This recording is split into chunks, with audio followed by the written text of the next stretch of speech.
Bismillahirrahmanirrahim. Assalamualaikum warahmatullahi wabarakatuh.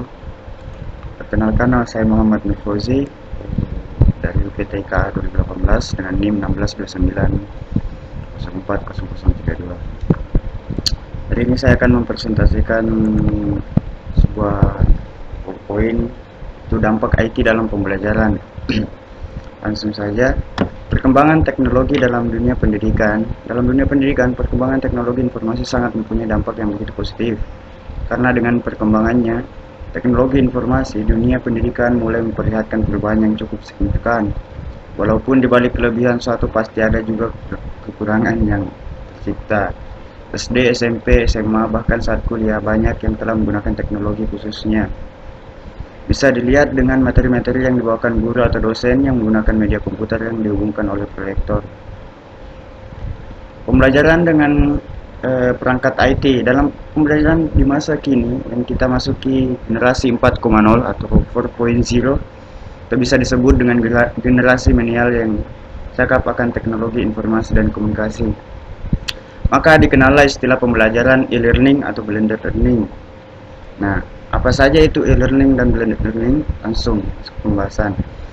Sebelum dikenalnya istilah pembelajaran e-learning, blended learning di berbagai institut pendidikan mengimplementasikan yang namanya pembelajaran berbasis tatap muka atau face to face, atau yang biasa kita kenal dengan pertemuan di dalam ruangan atau dalam kelas. Nah, setelah masuknya perkembangan teknologi informasi di dunia pendidikan, kita beralih dari paradigma face-to-face learning menjadi e-learning. Lalu, ada pula yang disebut blended learning, di mana blended learning adalah gabungan dari face-to-face learning dan e-learning. Nah, aktivitas yang menggunakan teknologi di zaman sekarang semua berjalan dengan adanya teknologi informasi dan komunikasi. Hampir tidak ada kegiatan yang tidak tersentuh oleh perkembangan teknologi informasi. Pekerjaan di luar sana menggunakan teknologi informasi juga. Nah, masuk ke pembahasan pertama yaitu e-learning. Apa itu e-learning? E-learning adalah cara pengajaran atau pembelajaran yang menggunakan media elektronik, bisa internet, tape audio atau video, TV interaksi, CD-ROM, dan lain-lain, untuk menyampaikan bahan ajar maupun interaksi antar siswa dan pengajar. Contoh media e-learning adalah internet, webinar, YouTube yang bisa diakses melalui internet, media gambar, media video, dan media interaktif berbasis audio dan video. Kekurangan tentu saja ada dan kelebihannya juga ada. Kekurangan dan kelebihan, kita bahas pertama kelebihan.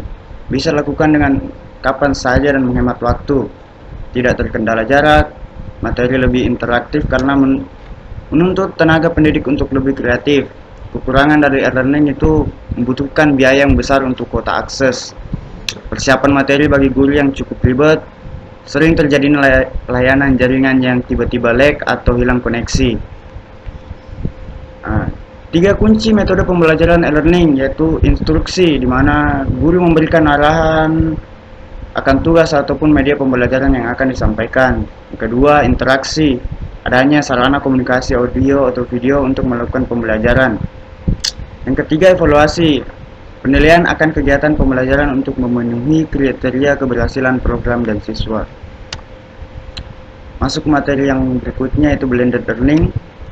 Apa itu blended learning? Blended learning adalah suatu metode pembelajaran yang mengombinasikan metode pembelajaran dengan tatap muka dengan online. Pertemuan virtual antara guru dengan murid. Mereka mungkin saja berada di dua dunia berbeda, namun bisa saling memberi feedback, bertanya, atau menjawab. Semuanya dilakukan secara real time atau secara langsung. Sebagian menyebutnya dengan long distance instructor learning, yang lain menyebutnya virtual instructor led learning. Faktor yang diperhitungkan e-learning adalah fokus utamanya adalah siswa. Siswa mandiri dan bertanggung jawab terhadap pembelajarannya. Siswa melakukan active learning, atau siswa melakukan peran aktifnya sebagai siswa atau seorang murid lah. Tugas dari pengajar yaitu menyusun bahan ajar dan mengimplementasikan bahan ajar secara online. Berkomunikasi dengan siswa, mendorong siswa untuk saling berkomunikasi, memberi tugas, menyediakan waktu menjawab pertanyaan, mendorong siswa aktif berdiskusi. Nah, mungkin itu saja yang bisa saya sampaikan, lebih dan kurangnya mohon dan dimaafkan. Sekian dan terima kasih. Wassalam.